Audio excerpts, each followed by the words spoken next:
కేవలం సభ్యత్వ నమోదులో కాదు, ఏ విషయంలోనైనా సరే రాజమండ్రిలో భారతీయ జనతా పార్టీ యూనిట్ ఏదైతే ఉందో అగ్రగామిగా బలంగా ఉన్నది అనేటువంటి సందేశాన్ని మీరందరూ ఒక్క మాట మీద నిలబడి ఒక్క తాటి మీద నడిస్తేనే అది సాధ్యపడుతుంది అనేటువంటి విషయం కూడా మీకు నేను తెలియజేస్తున్నాను. కనుక ఇక్కడ వర్గాలు లేవు, నీ వర్గం నా వర్గం, నా మనుషులు నీ మనుషులు అనేటువంటి ఆలోచన లేదు.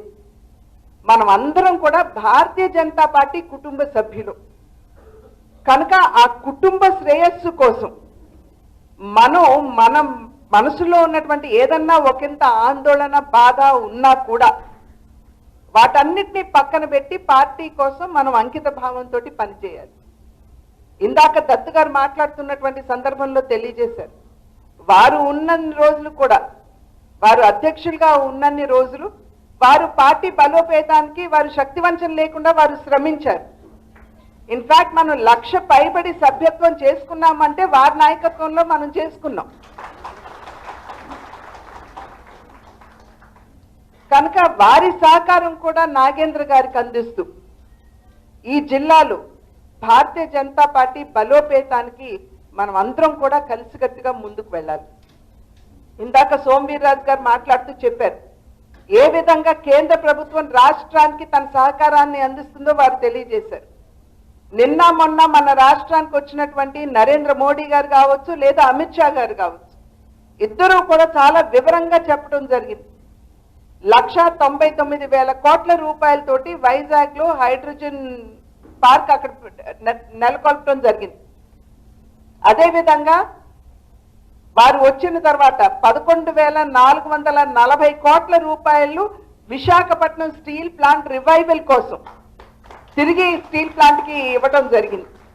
అది మాత్రమే కాకుండా పోలవరం నిర్మాణం 12,500 కోట్లు పోలవరానికి ఇవ్వడం మాత్రమే కాకుండా మొన్న అంటే ఒక 2-3 రోజుల క్రితం 2వ డయాఫ్రమ్ వాల్ కి మళ్ళీ శంకుస్థాపన చేశారు.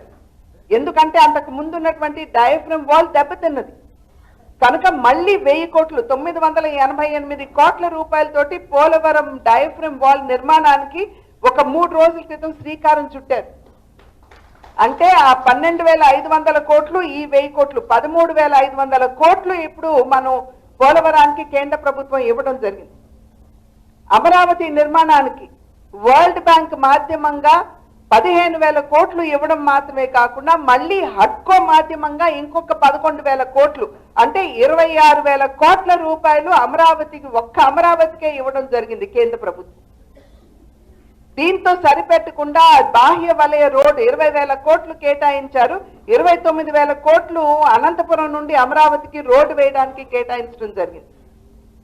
పంచాయతీరాజ్ ఇవాళ మనం అందరం కూడా చెప్తున్నాం, ఇంతకు ముందు 5 సంవత్సరాల్లో రోడ్ల పరిస్థితి అధ్వాన్నంగా ఉన్నట్లయితే ఇవాళ ఒకంత మెరుగ్గా ఉన్నాయని చెప్పి ప్రతి ఒక్కరూ చెప్తున్నటువంటి విషయం. ఎందుకు మెరుగ్గా ఉన్నాయంటే కేంద్ర ప్రభుత్వం ఎంఎన్ఆర్ రూరల్ ఎంప్లాయ్మెంట్ గ్యారంటీ కింద 4,800 కోట్ల రూపాయలని పంచాయతీరాజ్కి ఇచ్చినటువంటి సందర్భంలో ఆ వనరులు పెట్టి ఇప్పుడు రోడ్లన్నీ కూడా మరమ్మతులు చేస్తున్నారు మన రాష్ట్రంలో. 7,200 కోట్ల రూపాయలు ఏదైతే ట్యాక్స్ డెవల్యూషన్ సెంట్రల్ కేంద్ర ప్రభుత్వం ట్యాక్స్ కలెక్ట్ చేస్తుందో దాంట్లో 42% రాష్ట్రానికి ఇవ్వాల్సి ఉన్నప్పుడు 7,200 కోట్లు మన రాష్ట్రానికి కేంద్ర ప్రభుత్వం ఇచ్చింది. ఇట్లా చెప్పుకుంటూ పోతే ఎన్నో. కనుక ఇవన్నీ కూడా సమర్థవంతంగా మనం ప్రజల్లోకి తీసుకుని వెళ్ళాలంటే క్షేత్రస్థాయి వరకు పైనుండి కింద వరకు కూడా మన పార్టీ బలంగా ఉంటేనే,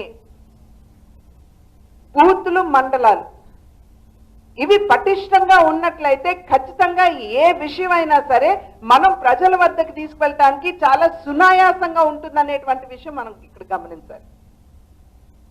కనుకనే మన పార్టీ ఎప్పుడు కూడా సంస్థాగత పర 2 కళ్ళు ఏ రాజకీయ పార్టీకైనా, ఒకటి సంస్థాగత పరమైనటువంటి బలం, రెండవది రాజకీయ కోణం నుండి ఏ రకమైనటువంటి కార్యాచరణతోటి మనం ముందుకు వెళ్తామని.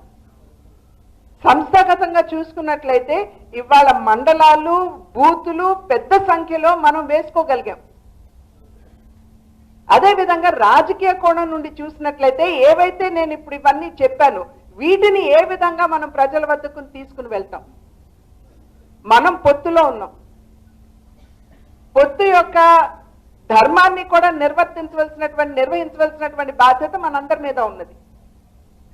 దానికి తోడుగా ప్రజలు కనుక క్షేత్రస్థాయిలో సమస్యలు ఎదుర్కొన్నట్లయితే ఆ సమస్యల పట్ల మనం అవగాహన పెంచుకుంటూ ఎప్పటికప్పుడు ప్రజలు మరియు ప్రభుత్వానికి మధ్య వారధిగా పొత్తు ధర్మాన్ని నిర్వర్తిస్తూ ఎప్పటికప్పుడు ప్రభుత్వం దృష్టి కూడా ఈ విషయాలు తీసుకువెళ్ళవలసినటువంటి బాధ్యత మన మీద ఉన్నది. ఇవన్నీ ఎప్పుడు జరుగుతాయి అంటే మనం కింద వరకు కూడా చురుకుగా పనిచేస్తూ ప్రజలతో మమేకమవుతూ ప్రజల్లోకి భారతీయ జనతా పార్టీని తీసుకుని వెళ్తూ ప్రజల సమస్యల్ని ప్రభుత్వం దృష్టి తీసుకువెళ్ళినప్పుడు భారతీయ జనతా పార్టీ బలమైన ఒక శక్తిగా అవతరించేటువంటి అవకాశం మన ఆంధ్ర రాష్ట్రంలో ఉన్నది. కనుకనే ఇవాళ కొత్త అధ్యక్షులు వచ్చారు, అదేవిధంగా కొత్త మండలాధ్యక్షులు వచ్చారు. చురుగ్గా పనిచేసేటువంటి యువతరం మన కళ్ళ ముందు కనపడుతుంది. మనం వేసుకునేటువంటి కమిటీలు కూడా సర్వవ్యాపి సర్వస్పర్శి అంటాం మన పార్టీలో. సర్వవ్యాపి అంటే ఒక నియోజకవర్గం ఉన్నది అని అంటే మన ఆ నియోజకవర్గంలో ఉన్నటువంటి 3-4 మండలాల నుండి ప్రాతినిధ్యం ఉన్నదా లేదా, ఆ నియోజకవర్గంలో ఉన్నటువంటి సామాజిక సమీకరణకి అనుగుణంగా మన కమిటీ వేసుకున్నామా లేదా, మహిళలకి ఇవ్వవలసినటువంటి ప్రాతినిధ్యం ఇచ్చామా లేదా, ఈ విషయాలన్నీ కూడా మీరు చాలా దగ్గరగా తరిచి చూస్తూ దీంతో పాటుగా సమర్థవంతంగా పనిచేయగలిగినటువంటి కార్యకర్తను వేసుకోవడం, ఇవి గనక మనం మన రాజమండ్రి జిల్లాలో చేసుకోగలిగినట్లయితే ఖచ్చితంగా ఎవ్వరూ భారతీయ జనతా పార్టీని నిలువరించలేరు అని చెప్పి మీ అందరికీ కూడా నేను తెలియజేస్తున్నటువంటి విషయం. కనుక ఇవాళ ఒక మంచి సుహృద్భావ వాతావరణంలో జిల్లా అధ్యక్షుల యొక్క ఎన్నిక జరిగింది.